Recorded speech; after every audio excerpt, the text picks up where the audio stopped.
Justin Pritchard. This is the Toyota GR86, and if you're about to pull the trigger and drop about $35,000 on a unit like this one, then this video is just for you. Later, I'll also be sharing which part of the driving experience left the strongest impression on my test drive. For now, let's get behind the wheel.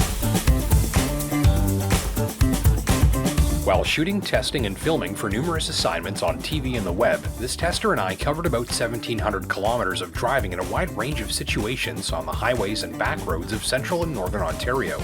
As a judge in the annual Canadian Car of the Year awards program, I also had the chance to test the GR86 on a closed-course dynamic handling loop at elevated speeds. So based on those miles and experiences, here are the impressions I think potential shoppers shortlisting the GR86 will find the most beneficial.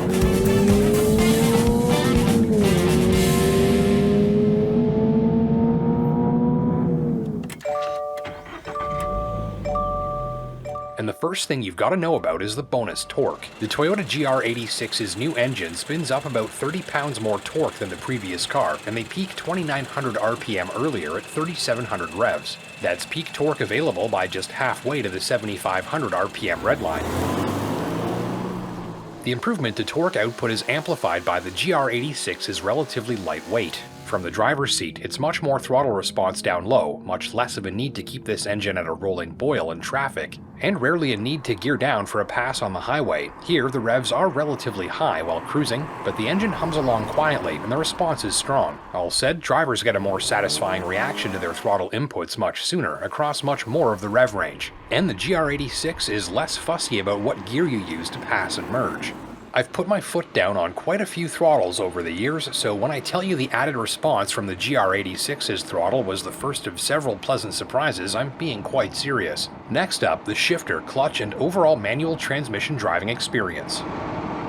I found the GR86's manual gearbox to be one of the more challenging I've recently encountered. Usually I can find the right rhythm to get in sync with a new-to-me stick shift in just a few minutes. In the GR86, it took a few days. The shift action is the star of the show. There's minimal drag or catch to the lever, though a solid, smooth, and heavy notch into the next gear gives the mechanism a sense of precision and smoothness. The gates are evenly spaced, the lever and shift knob feel dense and solid, not flimsy, and it is light enough for flick-of-the-wrist shifts, but heavy enough to get your biceps involved satisfyingly if you like.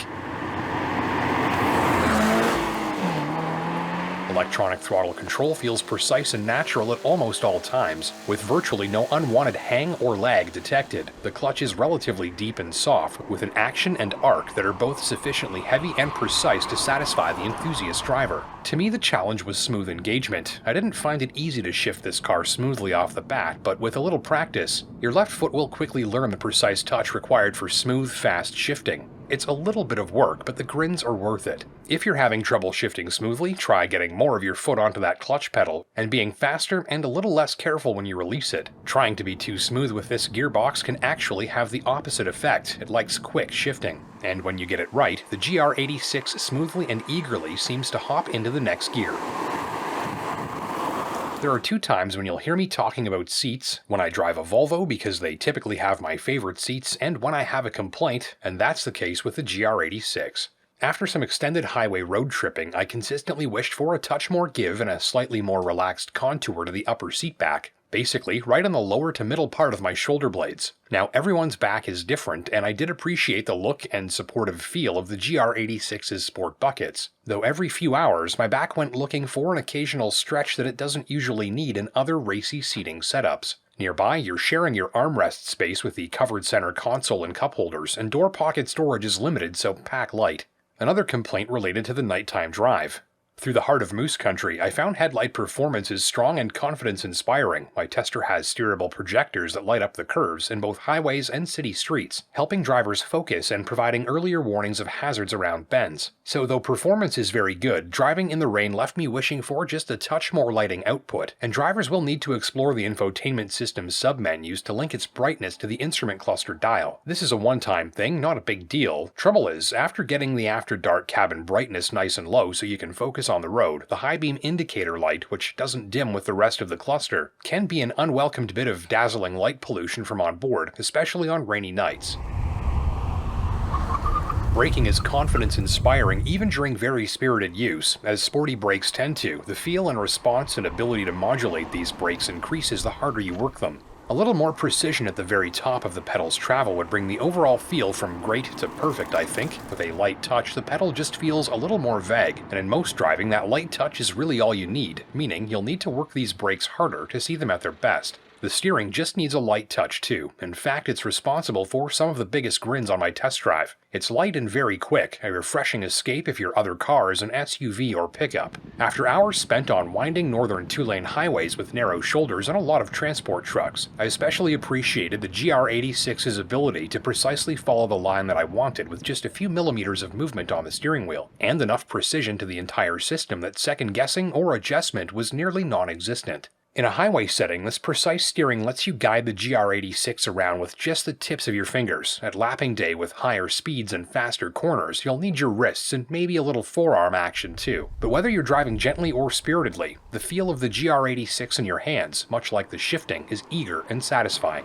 Drivers take it in from a low-slung cabin that requires a downwards plop into your seat that quickly sees you surrounded by the interior and not sitting up above it. Legs out, you're just inches from the road. It's a very purpose-driven driving position that even souped-up commuter sedans and hatches can't match. Drivers who like a feeling of being low, in control, and seated in the middle of the action will love what's going on. Those in the rear seats, not so much. At 5'10", I found overall interior space as expected around me, snug but not uncomfortable. Though my seat back was touching the rear seat behind me, I don't expect they'd get much use from human adults. I also found the trunk to be surprisingly small even given the size of this car. The shallow floor and narrow opening are good for a few compact suitcases or a gym bag, but not a ton else. Up front, center console and climate controls look slick and sporty, though numerous other elements like the steering wheel mounted controls, cruise control stock, and seat heater switches have an old school look that might leave some shoppers after some more modern details.